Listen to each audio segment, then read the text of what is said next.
I empathize with the owners of Frosty's. I think I haven't talked to them personally, but I imagine their perspective is they feel like they're part of downtown, and they probably feel like, you know, the stepchild, that they don't get to participate in some of these things even though they consider themselves downtown. But I agree, crossing Collins Street and extending it 2 blocks just to pick them up, I think kind of defeats what the initial purpose of the open container ordinance was.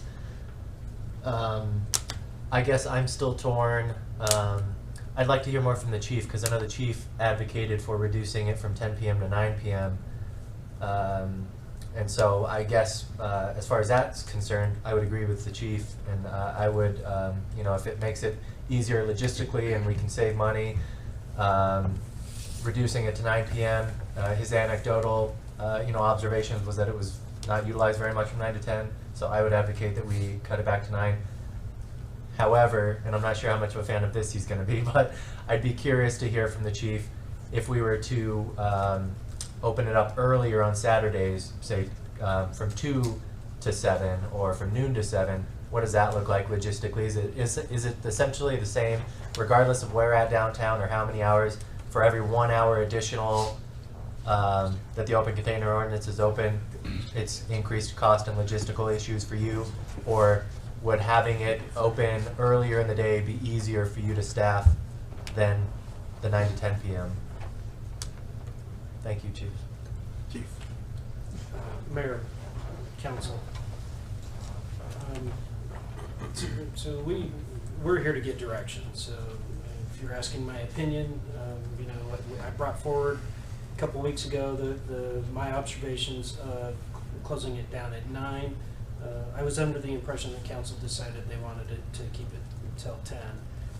The costs of factoring the cost of that did factor in some increases in the estimated costs that it was going to, you know, the extra hour, you know, over time it adds up, and that has been presented to council for their consideration.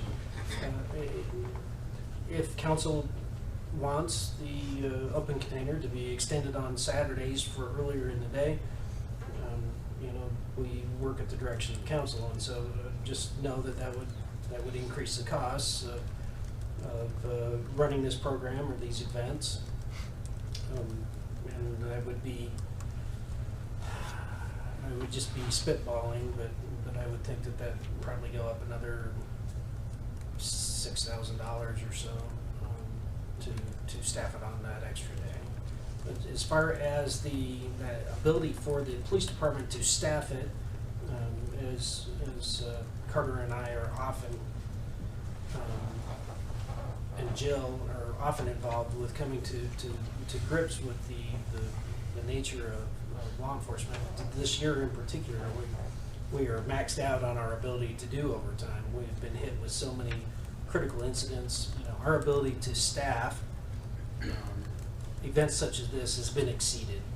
We physically don't have the time, the sleep, the manpower to fill some of these slots, and so you know, from a logistic purpose, if you're going to add another, in this case, another 5 hours to it on a weekly basis, it's another, you know, it just makes it that much harder on me.